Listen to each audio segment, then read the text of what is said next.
Okay, I think we're live. How's it going, guys? Tellman Knutson back with you here today. Check in with you all, but I wanted to let you know what was going on in list building land here. And so today, of course, was the 5th day of our new My First List class, where we're teaching the 9 laws of list building over 9 days. Today we did Monday through Friday this week, and then we're doing Monday through Thursday next week, and then on Friday we have another class called the Welcome Sequence Workshop that we're going to be doing, where people are going to be writing their whole email welcome sequence in a compressed period of time. So it's going to be great. Anyway, today we did the 5th law of list building. The first law of list building is never give up. This, which is pretty self-explanatory. When you're going into the stuff, you have to go in with a success attitude. You have to think, choose a goal. The third law of list building is choose a niche. The fourth law of list building is drive traffic every day. And the fifth law of list building is build your tech stack. And we talked about tech stack today. So that was cool. One of the things that I noticed is that the vast majority of our students that are showing up to these classes, and this is our paid My First List program. We're doing My First List reboot, kind of relaunching My First List 18 years later. For those of you that are interested in checking out My First List, we are doing a My First List Classic Original Edition giveaway. I'm going to go ahead and pop the link into the comments here. You guys should be able to see that. And what we're going to be doing is, I'm teaching it over the course of this time, and so all these students that are coming in are old students from many that have been studying my stuff, and whether getting on my teleseminars back in the day or whatever, but following my stuff for 20 years, and so it's been a very cool experience having so many students returning and relearning this stuff. It's been very exciting. So that was a cool part of the day. And then another really cool part of the day, I would love to know, what was the best part about your day today? Please, by all means, write it in the comments. Let me know what the best part of your day was today.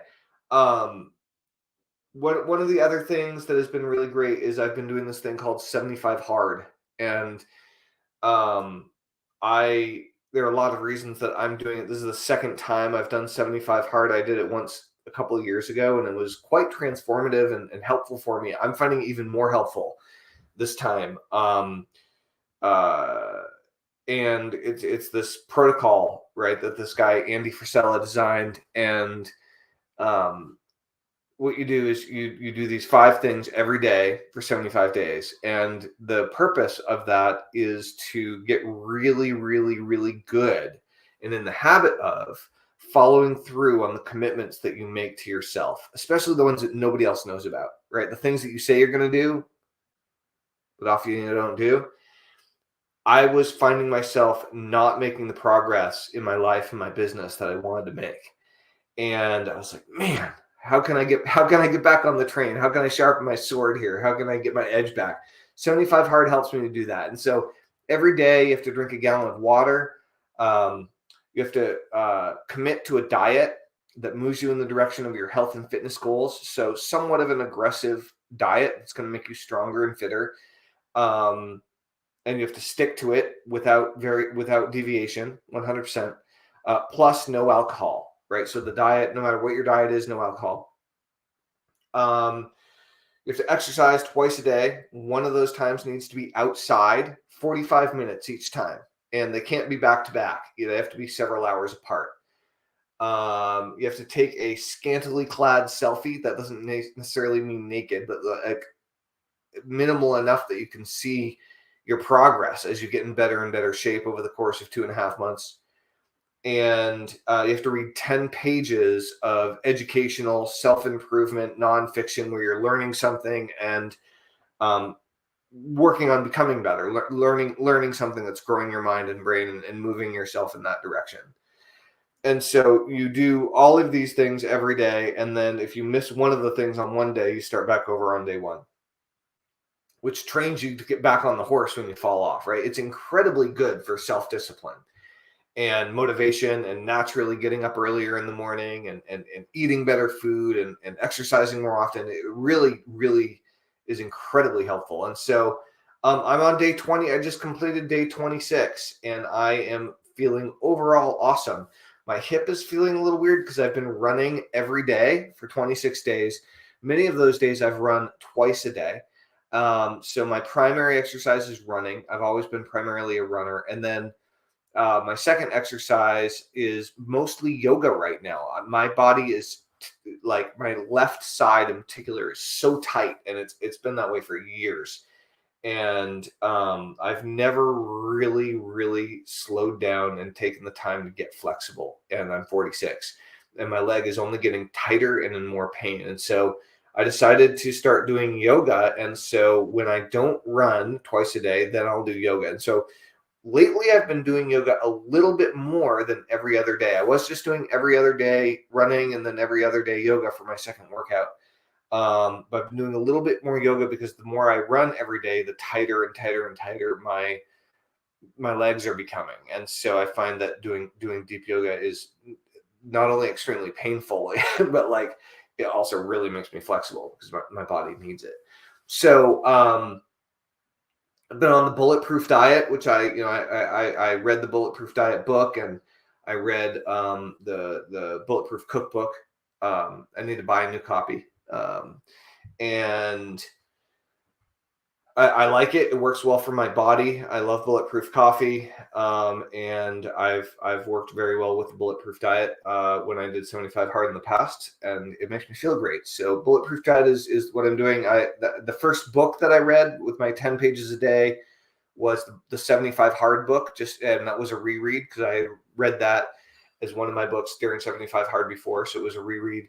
And then now I'm reading the 1962 classic by Victor Schwab, How to Write a Good Advertisement, a Short Course in Copywriting, which is an old school foundational direct response copywriting book that I've attempted to read in the past and got bored by and this time I'm fully engaged and like it's really, really, really helpful as a copywriter. It's super cool. So very curious. Have you guys ever tried 75 hard? Have you heard about it? Do you have any opinions? Please go ahead and write in. I would love to hear what is going on and if that's something you're familiar with or that you tried or if you have opinions about it. And yeah, things are going really great with the My First List training. It's so cool to see so many people back and coming back to the foundational things that really make or break that make the difference between a long-standing online business and one that just a flash in the pan is obviously building your list. Obviously, if you have one, you experience it, but until you experience it, you don't get it, right? So if you guys are interested in building your list, we are doing a My First List Classic Edition giveaway to celebrate the relaunch of My First List Reboot. And so there's a link I already popped in the comments once. I'll go ahead and pop them in here again. And you can go over to this link. And if there isn't a link in the comments on the platform that you're watching this on, make some noise, say something about it. It doesn't always propagate. I can go and manually put one in after. So you can go and get access to the original My First List I created in 2005. That was before streaming video existed, ladies and gentlemen. It was a recorded teleseminar series. It was a 3-call series on a bridge line, conference line. We recorded, we did the transcriptions, and that was My First List. It was pre-sold before it was created, and it was really great. It just took off, and we sold thousands and thousands and thousands of copies, and we went on to repackage it in a few different ways and retitled it. One of the renamed versions was Send Email, Make Money, which went out to more of a biz op crowd that I think turned out to be a bad idea. And one way or the other, we sold well over 100,000 copies of My First List and taught a lot of people how to build their very first email list online, their very first email driven business. And now, almost 20 years later, email is now more prominent. It's more of a mainstay, and people realize, oh, email really is the end all be all, and all the different social media platforms that come and go do just that. They all come and go, and our ability to advertise on them comes and goes for lots of different reasons over time. And so all of these things are traffic sources that we use in order to build our main core business, which is our list. So if that sounds interesting to you, go check My First List out. Upgrade if you want. We'd love to see you on the inside. And in the meantime, I'm going to continue live streaming every day, checking in with you guys about the wonderful wide world of digital entrepreneurship, email marketing, and what is going on in list building land. This is Telman Knudsen. Thank you guys for being here. I hope you have an absolutely wonderful weekend, and I look forward to seeing you soon. Over and out. Bye-bye.